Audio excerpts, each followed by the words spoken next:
இந்திய கடற்படை எதிர்காலத்தை பற்றி ஒரு மிகப்பெரிய அப்டேட் வந்திருக்கு.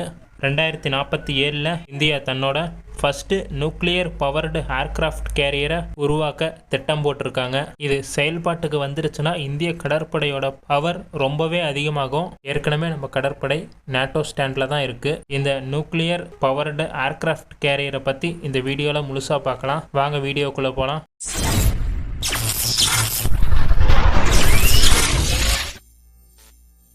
இந்திய கடற்படையோட சீனியர் ஆஃபீஸர் தான் இந்த நியூஸை வெளியிட்டிருக்காரு. இந்தியா நியூக்ளியர் பவர்டு ஏர்கிராஃப்ட் கேரியரை 7 to 10 வருஷத்துக்குள்ள இந்தியா டெவலப் பண்ணிடுவாங்க.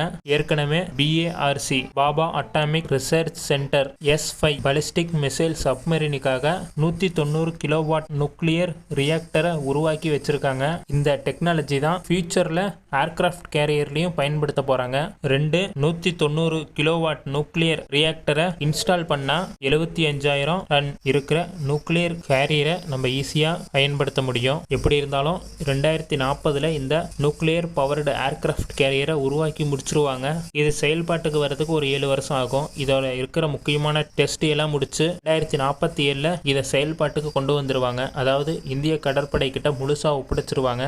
EMALS electro magnetic aircraft launcher சிஸ்டத்தை இதுல பொருத்த போறாங்க. இந்த எலக்ட்ரோ மேக்னெட்டிக் ஏர்கிராஃப்ட் கேரியர் என்ன பண்ணணும்னு பார்க்கலாம். இதுக்கு முன்னாடி ஸ்டீம் கேட்டர்பில்லர் டெக்னாலஜியை தான் யூஸ் பண்ணிக்கிட்டு இருந்தோம். இந்த டெக்னாலஜியை விட எலக்ட்ரோ மேக்னெட்டிக் லான்ச்சிங் டெக்னாலஜி இப்போ புதுசு. இது இல்லாம இந்த ஸ்டீம் கேட்டர்பில்லர் டெக்னாலஜியால நம்ம ரொம்ப பெரிய ஃபைட்டர் ஜெட்ஸ் லான்ச் பண்ண முடியாது அவ்வளோ ஈஸியா. இதை லான்ச் பண்ணிட்டு அது திரும்ப ரியாக்டிங் டைம் கொஞ்சம் அதுக்கு வேணும். ஒரு 2-3 நிமிஷம் கழிச்சு தான் இன்னொரு ஏர்கிராஃப்டை நம்ம லான்ச் பண்ண முடியும். இந்த எலக்ட்ரோ மேக்னெட்டிக் சிஸ்டம் மூலியமா நம்ம ஈஸியா வெயிட் அதிகமா இருக்கிற ஃபைட்டர் ஜெட்ஸை, ட்ரோன்ஸை, ஃபியூச்சர்ல வரப்போற 6th ஜெனரேஷன் ஃபைட்டர் ஜெட்ஸை ஈஸியா நம்மளால லான்ச் பண்ண முடியும். இதனால India aircraft carrier capability power ரொம்பவே அதிகமாகும். டீசல் ஃபியூவல் ஏர்கிராஃப்ட் கேரியரை விட நியூக்ளியர் பவர்டு ஏர்கிராஃப்ட் கேரியரோட விலை ரொம்பவே அதிகம். இதோட விலையை விட இதோட அட்வான்டேஜ் ரொம்பவே அதிகம். இதை நம்ம ரீஃபியூவலிங் பண்ற தேவையே இல்லை.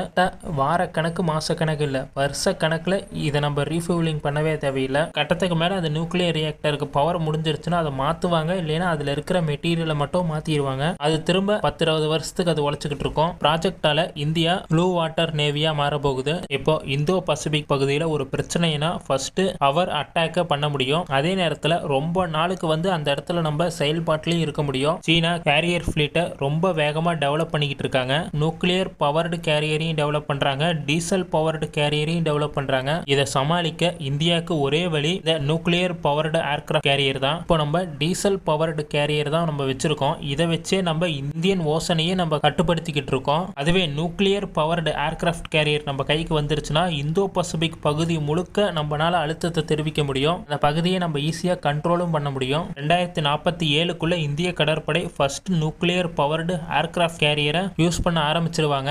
இதுல அவ்வளோ பெரிய டெக்னாலஜி நம்ம ரெடி பண்ண போறது இல்ல. ஏற்கனவே நம்மளுக்கு ஒரு ஏர்கிராஃப்ட் கேரியரை கட்டின எக்ஸ்பீரியன்ஸ் இருக்கு. இது இல்லாம நியூக்ளியர் ரியாக்டரையும் நம்ம ஏற்கனவே உருவாக்கி வச்சிருக்கோம். அதை எடுத்து பொறுத்து தான் போறோம். இருக்கும்போது நம்ம இந்த எலக்ட்ரோ மேக்னெட்டிக் ஏர்கிராஃப்ட் லான்ச்சர் இதை மட்டும் ரெடி பண்ணிட்டாங்கன்னா போதும். நியூக்ளியர் ரியாக்டரையும் ஏர்கிராஃப்ட் கேரியரையும் கட்டின நம்மளுக்கு இதை ரெடி பண்றதுக்கு அவ்வளோ நேரம் ஆகாது. இப்படி பார்க்கும்போது இந்த ஏர்கிராஃப்ட் கேரியர் சீக்கிரமாவே வந்துடும். 6 to 7-8 வருஷத்துக்குள்ளே இந்த ஏர்கிராஃப்ட் கேரியரை நம்ம ரெடி பண்ணிடுவோம். இது ஒரு சாதாரண கேரியர் அப்டேட் இல்ல, இந்திய கடற்படைக்கு ஒரு கேம் சேஞ்சரா மாற போகுது இந்த அப்டேட். இந்த அப்டேட்டால கடற்படையோட பவர் ரொம்பவே அதிகமாயிரும். ஏற்கனவே நம்ம கடற்படை நேட்டோ ஸ்டாண்ட்ல இருக்குன்னு நான் முன்னாடியே சொல்லியிருக்கேன். இன்னும் பவர் அதிகமாக போகுது நம்ம கடற்படைக்கு. நியூக்ளியர் பவர்டு ஏர்கிராஃப்ட் கேரியரை பத்தி நீங்க என்ன நினைக்கிறீங்கன்னு கமெண்ட் பண்ணுங்க. இந்த வீடியோ பிடிச்சிருந்தா லைக், ஷேர், சப்ஸ்கிரைப் பண்ணுங்க. அடுத்த வீடியோல கூடிய சீக்கிரமாவே பார்க்கலாம். பாய், குட் நைட்.